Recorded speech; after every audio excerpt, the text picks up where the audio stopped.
대기업 6년차로 돌아온 금빠입니다. 다시 제가 요즘 인턴들이나 취업 준비생 주변에 보면 공채도 많이 줄어들고 해서 취업 준비할 때 많이 힘들 것 같더라고요. 그래서 역시 금빠, 금세 빠지고 금세 돌아오잖아요. 그래서 요즘 다시 취업 준비, 제가 취업 준비 시절로 돌아가면 궁금할 것 같은 질문들에 대해서 한번 다시 구성을 해봤어요. 여러분들도 요즘 취업 준비를 하면서 궁금한 게 있다면 또 이제 다른 시선으로 대답을 해드릴 수도 있을 것 같아서 많이 댓글 남겨주시면 될 것 같아요. 그래서 저는 이번에는 2탄으로 총 5가지 질문을 준비해봤는데요. 첫 번째는 취업 때 가고 싶지 않은 회사까지 써야 할까요? 입니다. 네, 요즘 친구들 보면 공채가 아무래도 많이 줄어들고 직무별로 요구하는 점도 되게 많아졌잖아요. 심지어 이런 경험을 한 친구가 있다고 할 정도로 신입사원인데 되게 세부적인 사항까지 요구하는 취업 준비 현실이더라고요. 근데 저라면 그렇게 해서 이제 서류도 다 다양하게 써야 되고 준비도 다양하게 해야 돼서 어차피 내가 떨어질 것 같은데, 어차피 여기는 학교를 볼 것 같은데 라고 생각은 하지만 무조건 가고 싶은 곳 말고도 다양하게 써야 된다고 생각을 합니다. 왜냐하면 요즘 인턴이나 신입사원 친구들을 보면 전부 다 경험을 다 갖고 있더라고요. 심지어 인턴도 경험을 갖고 있는 친구들이 인턴이 된다면 다들 이 경험을 어떻게 쌓을까요? 네, 어디서든지 경험했던 걸로 그냥 나는 이 정도로 열정을 보였다라고 할 수 있는 거예요. 그리고 또 자소서도 저희가 막 밤에 몰아서 쓰든 아니면 일부러 쓰든 쓸 때마다 점점 더 제가 자소서를 잘 쓰는 듯한 느낌이 들잖아요. 바로 그거예요. 서류나 면접도 많이 경험하면 할수록 자기가 잘하는 걸 알게 되고 더 좋은 쪽으로 점점 실력이 늘면서 쓰게 되는 것 같아요. 그리고 또 면접도 처음 봤던 면접은 진짜 그 회사여서 다행이었다 싶을 정도로 면접도 보면 볼수록 동네 아저씨? 약간 이런 생각이 들면서 면접을 보게 되더라고요. 그래서 저는 가고 싶지 않더라도 많으면 많을수록 다다익선 많으면 많을수록 다 여러분들에게 도움이 된다고 생각합니다. 그리고 가고 싶지 않은 회사가 만약에 혹시 붙더라도 거기서 붙고 경험을 갖고 다시 가고 싶은 회사를 쓰는 게 저희가 원하는 목적지에 다다르는데 도움이 될 거라고 생각합니다. 그러면 두 번째 질문으로 넘어갈게요. 두 번째 질문은 공채가 없는 요즘 취업 준비 어떻게 할 것 같아요? 너무 막막한 것 같아요. 주변에 보면 공채가 너무 줄어들고 뽑는 것도 각각 다른 시기에 비슷한 시즌이긴 하지만 다 원하는 분야 세부 사항들이 다 달라서 제가 취업 준비생이어도 막막할 것 같더라고요.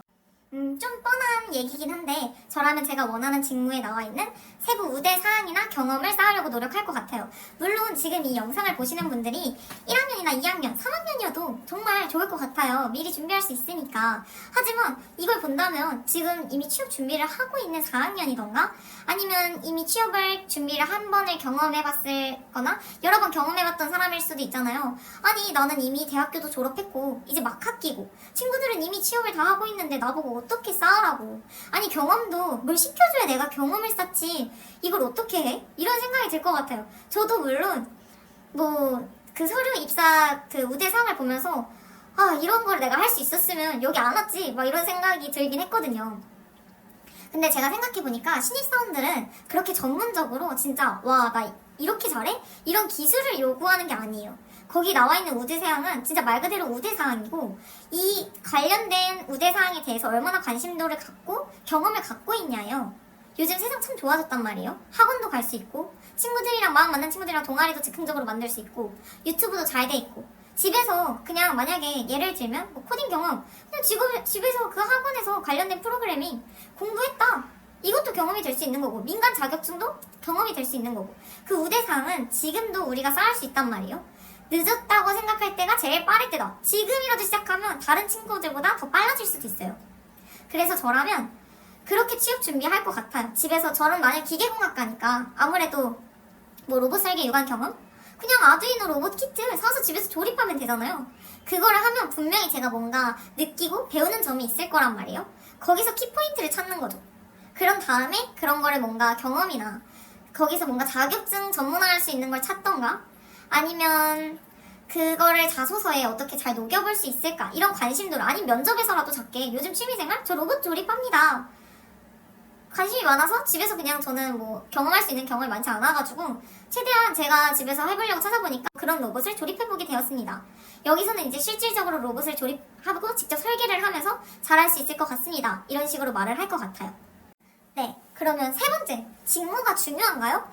아니 그냥 회사 들어가면 되지 않아요? 원하는 직무가 중요할 수도 있고 아닐 수도 있죠. 제가 만약에 저는 대학교 4학년 때까지만 해도 나는 양산기술 절대 안 해. 나는 생산기술 안 해. 나 3교대 절대 안 해. 나 클린룸 안 들어갈 거야. 나는 무조건 설계직, 수도권 내에서 설계직만 할 거야. 라고만 친구들이랑 얘기했었거든요. 근데 지금 돌이켜보고 제가 지금 설비기술이나 뭐 관련된 일을 하면서 직무가 중요하긴 한 것 같더라고요. 물론 그 회사에서 만족감을 느낄 수도 있지만 만약에 회사에서 만족감을 안 느끼면 이직이란 것도 생각해 볼 수가 있잖아요. 그리고 제가 뜻하지 않게 지역을 이동해야 될 수도 있고 그럴 때마다 갖고 있는 그 직무, 신입일 때는 사실 상관이 없는데 경력으로 어딘가를 이동할 때는 그 직무가 엄청 큰 영향이 있는 것 같더라고요. 제 친구들 같은 경우에는 되게 다양한 직군이 많아요. 근데 뭐 구매나 이런 쪽은 수도권에도 많지만 대부분 설계나 기계공학과 관련된 현장이랑 관련된 직무는 지방에 있는 경우도 많더라고요. 그래서 제가 만약에 이직을 준비하고 싶어도 지역이라는 한계점이 있을 수도 있고 원하지 않는 경우가 있을 수도 있어서 저는 직무가 나중을 봤을 때는 엄청 중요하다고는 생각이 듭니다. 왜냐면 마음에 들지 않는 회사라도 요즘은 다시 이직하는 경우도 많아서 직무가 비슷한 경우는 경력으로도 이동이 잘 되기 때문에 직무가 중요한 것 같아요. 요즘 온라인 인적성도 많고 서류가 붙어야 인적성을 하는데 그쵸? 저도 그렇게 생각을 하고 옛날에 인적성을 준비했었는데요.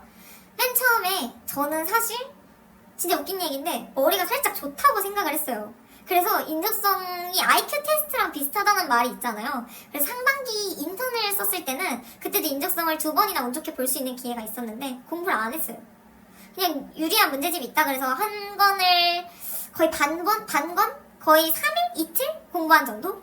근데 이게 물론 머리가 좋고 그 정도 해서 붙는 친구들도 많겠지만 저는 머리가 안 좋더라고요. 그래서 그거에 익숙해져야지 빨리빨리 풀 수가 있었던 것 같아요. 그래서 저는 하반기 때는 그때 한번 떨어졌다는 게 되게 엄청 큰 충격으로 다가왔고 기회를 놓쳤다는 게 있어서 서류 준비 전부터 그냥 틈틈이 유명하다는 인적성 책은 다 풀어봤던 것 같고요. 인적성은 미리 준비하는 게 맞는 것 같습니다. 어차피 우리 계속 입사 지원할 거고 인적성 봐야지 회사가 붙는 거잖아요. 물론 그 인적성이 있는 회사에 들어가야 되지만 그래서 저는 미리 공부하는 게 항상 불안하지 않고 스스로를 위해서 맞다고 생각합니다. 네, 이건 마지막 질문인데요. 제가 취업 준비할 때 느꼈던 건데 연봉이 많은 회사랑 워라밸 좋은 회사 뭐 아니면 진짜 가고 싶은 회사? 뭐 이런 거를 고민했었던 적이 있었던 것 같아요. 물론 저를 뽑아준다고 한 적도 없는데 말이죠. 약간 취업 준비생일 땐 그런 거 있잖아요. 왠지 저 회사 붙을 것 같아. 저 회사가 날까? 이 회사가 날까? 이런 고민 많이 하잖아요. 제가 지금 대기업을 다니면서 느낀 거는 그냥 연봉, 보너스 그냥 잘 나가는 회사에 있는 게 좋은 것 같습니다. 왜 무슨 일을 하더라도 대감집에서 일하라는 말처럼 그냥 연봉 많은데 잘 나가는데 하면 될 것 같아요.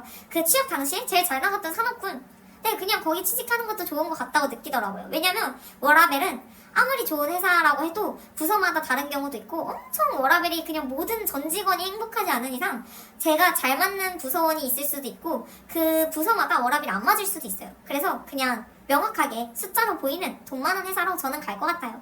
하지만 아직 여러분들은 희망이 있고 꿈이 있고 기회가 있잖아요. 그러니까 저는 여러분들이 원하는 선택을 하면 좋겠는데 그냥 저는 그렇습니다. 지금까지 금빠의 기계공학과 취업 Q&A 2탄이었고요. 여러분들에게 많은 도움이 되었다면 좋겠습니다. 좀 횡설수설하게 말을 했는데 진짜로 궁금한 게 있으면 진짜 댓글 막 달아주시면 제가 솔직하게 다시 영상으로 찾아뵐게요. 지금까지 금빠였습니다. 여러분들의 취업을 응원합니다. 뭐든지 근거 없는 자신감, 근거 있는 자신감이 우선이에요. 취업은 자신감이라고 생각합니다. 모든 여러분들이 합격하길 바랄게요. 감사합니다.